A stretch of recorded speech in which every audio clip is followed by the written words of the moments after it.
Class 6 NCERT science में अध्याय हमारा दूसरा है वस्तुओं के समूह बनाना। देखिए, जैसा कि अध्याय का नाम ही है वस्तुओं के समूह बनाना, तो हम अपने आसपास विभिन्न प्रकार के वस्तुओं से घिरे हुए होते हैं और ये सारी वस्तुएं विभिन्न आकृति की होती हैं, विभिन्न गुणों वाली होती हैं, यानी सबका उपयोग अलग अलग होता है जिनसे हम घिरे हुए होते हैं। इस प्रस्तुत अध्याय में हमें विभिन्न प्रकार की वस्तुओं और उनके गुणों के बारे में अध्ययन करना है। तो आइए इसके सभी अभ्यास के प्रश्नों को हल करते हैं। देखिए, प्रश्न क्रमांक पहला हमारा क्या है। लकड़ी से बनाई जा सकने वाली 5 वस्तुओं के नाम हमें लिखना है। ऐसे वस्तुएं बताना है जो लकड़ी से बनाई जाती है, जैसे कुर्सी, टेबल, मेज, पलंग इत्यादि। तो काफ़ी सरल इसका आंसर है। तो इसका उत्तर हम ऐसे लिखेंगे, वस्तुएं जो लकड़ी से निर्मित की जाती है, कुर्सी, मेज, टेबल, पलंग। ठीक है, तो ये हमारा प्रश्न क्रमांक पहला समाप्त हुआ। इसके बाद देखिए दूसरा सवाल क्या है। निम्नलिखित में से चमकदार पदार्थ का चयन करें। हमें यहाँ पे कुछ पदार्थ के नाम दिए गए हैं, इनमें से जो चमकदार है उनको छांटना है। ठीक है, यानी देखिए चमकदार का क्या तात्पर्य है कि अगर उस पर कोई प्रकाश डाली जाए, प्रकाश पड़े, तो वो चमक उत्पन्न करती है। जैसे कांच की प्याली ये एक चमकदार पदार्थ है।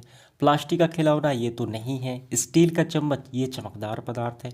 सूती कमीज तो नहीं है। तो यहाँ पे 2 चमकदार पदार्थ हो गए, कांच की प्याली और दूसरा स्टील का चम्मच। तो देखिए इसके बाद प्रश्न क्रमांक तीसरा हमारा, निम्नलिखित वस्तुओं का मिलान उस पदार्थ से कीजिए जिन्हें उन्हें बनाया जा सकता है। याद रखिए, कोई एक से अधिक पदार्थ से मिलकर भी बनी हो सकती है तथा दिए गए पदार्थ का उपयोग बहुत सी वस्तुओं बनाने में किया जा सकता है। यानी कुल मिलाकर देखा जाए हमें यहाँ पे मिलान करना है। और एक बात यहाँ पे और भी ध्यान रखनी है, जहाँ पे बताया गया है कि हो सकता है कोई वस्तु अलग अलग पदार्थ से भी बनाई जा सकती है। आइए मिलान करते हैं। देखिए यहाँ पे तो इस तरीके से हम मिलान करेंगे। देखिए पुस्तक का निर्माण कैसे होता है, पुस्तक कैसे बनता है, तो कागज़ के द्वारा बनता है। ठीक है, ग्लास कैसे बनती है। देखिए ग्लास स्टील का भी होता है, कांच का भी होता है, प्लास्टिक का भी होता है। तो ये देखिए हम एक से ज़्यादा इसका हो गया, जिसमें कहा गया एक से अधिक से भी बनाए जा सकते हैं। कांच का ग्लास भी होता है, स्टील का भी होता है, प्लास्टिक का भी ग्लास होता है।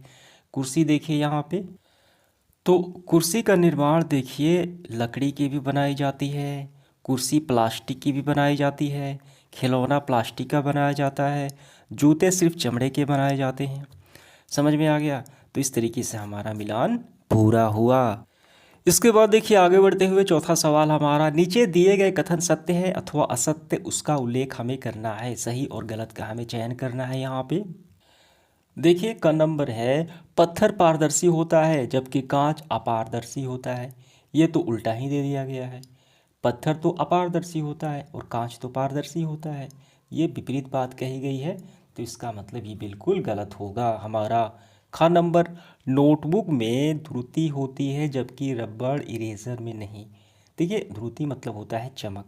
क्या आपकी कॉपी, आपकी किताब चमकती है? उस पर अगर लाइट पड़े डाला जाए तो क्या वो चमकती है? बिल्कुल नहीं चमकती। और रबड़ तो ऐसे भी नहीं चमकती। इसका मतलब ये गलत होगा। ग नंबर देखिए, चाक जल में विलीन हो जाती है। तो यहाँ पे आपको समझना होगा, विलीन होना और घुलना दोनों में अंतर होते हैं। विलीन नहीं होती। जल में क्या विलीन होता है? नमक विलीन होता है, चीनी विलीन होता है। चाक अगर घुल भी जाए तो कुछ समय बाद नीचे जम जाता है पेंदी में। ठीक है, तो ये विलीन तो बिल्कुल नहीं होता। इसका मतलब ये बिल्कुल गलत है। घ नंबर, लकड़ी का टुकड़ा जल पर तैरता है। बिल्कुल सही है, क्योंकि उसका घनत्व तो जल से कम होता है। चीनी जल में विलीन नहीं होती। चीनी तो जल में विलीन हो जाती है। ठीक है, वो समांगी मिश्रण होती है। यहाँ पे नहीं कहा गया है, इसका मतलब ये गलत हो गया। तेल जल के साथ मिश्रणीय है।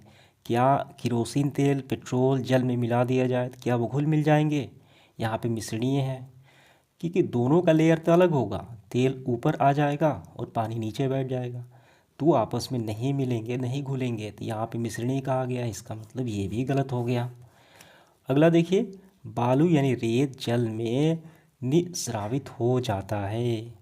देखिए यहाँ पे बालू यानी रेत को जल के साथ निषादित हो जाता है, यानी दोनों अलग अलग हो जाते हैं। निषादित मतलब मिलता नहीं है। ये तो बात बिल्कुल सही कहा गया है, ये सही होगा हमारा। अगला है सिरका जल में विलीन हो जाता है। क्या सिरका जल में विलीन हो जाता है?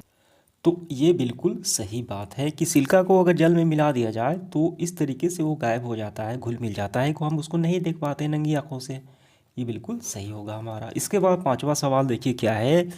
नीचे कुछ वस्तुओं तथा पदार्थ के नाम दिए गए हैं, ये रहा, और इनको इस प्रकार हमें समूहित करना है। कैसे करना है?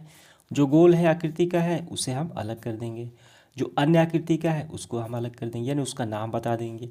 खाद्य पदार्थ है, कौन सा अखाद्य पदार्थ है, कौन सा खाने वाला है, कौन सा खाने वाला नहीं है। काफ़ी आसान है ये। तो यहाँ पे समझिए का नंबर में गोल आकृति की वस्तुएं और अन्य आकृति की वस्तुएं, खा में खाद्य पदार्थ और अखाद्य पदार्थ। तो पहला दिया गया है जल यानी वाटर। जल की कोई आकृति नहीं होती, यानी ये क्या है, अन्य आकृति का है। बर्तन की आकृति धारण कर लेता है, यानी ये अन्य आकृति का हो गया। समझ में आ गया। दूसरा है बास्केटबॉल। तो बास्केटबॉल गोल आकृति का होता है। तो जल देखिए क्या है, ये खाद्य पदार्थ पे आ जाएगा, जल को हम खाते पीते हैं। बास्केटबॉल जो है गोल आकृति, ये अखाद्य में आ जाएगा। चीनी घनाभ आकृति यानी अन्य आकृति में आ जाएगा, ये भी खाद्य पदार्थ है।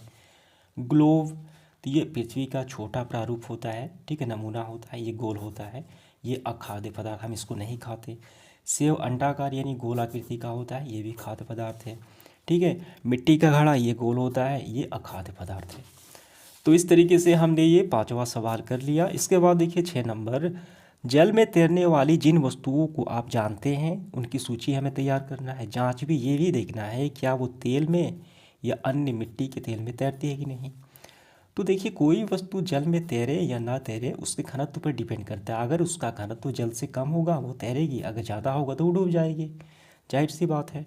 तो इसका उत्तर हम कैसे लिखेंगे? तो इसका हम उत्तर लिखेंगे, जल में तैरने वाली वस्तुएं लकड़ी का टुकड़ा हो गया, प्लास्टिक हो गया, पंख हो गया, कागज हो गया, ये सभी तेल व जल में दोनों में तैरते हैं। हमें तो यही बताना है, ठीक है। इसका उत्तर हो गया। अब इसके बाद देखिए 7वां हमें क्या करना है। यहाँ पे 7 नंबर में है कि निम्नलिखित समूह के मेल ना खाने वाली जो अलग है इसमें से उसको हमें छांटना है। देखिए क नंबर में क्या है, कुर्सी, पलंग, मेज, बच्चा, अलमारी। तो ये तो सारे निर्जीव हैं, ठीक है, लेकिन बच्चा क्या है, ये सजीव है। तो आपको ऐसा ही करना है, ये बच्चा हो गया, कारण ही बताना है, ठीक है। बच्चा सजीव है और बाकी सब निर्जीव है। इसके बाद ख नंबर, गुलाब, चमेली, नाव, गेंदा, कमल। तो ये सारे फ्लावर के नाम हैं, फूल के नाम हैं, जबकि ये क्या है, एक नाव है, पानी में चलती है, अलग हो गया। अगला देखिए ग नंबर, एल्युमिनियम, आयरन, तांबा, चांदी, रेत। ये सारे क्या है, मेटल है, यानी धातु हैं, जबकि ये क्या है, रेत है, पत्थर का टुकड़ा है, ये धातु नहीं है। चीनी, नमक, रेत, कापर सल्फेट। चीनी देखिए जल में घुलनशील, नमक भी जल में घुलनशील, कापर सल्फेट का विलयन भी जल में घुलनशील, लेकिन रेत जल में घुलनशील नहीं है। समझ में आ गया। तो ये आपका कारण भी हो गया और ये अलग भी हो गया। तो इस तरीके से हमारा सेशन समाप्त हुआ। धन्यवाद।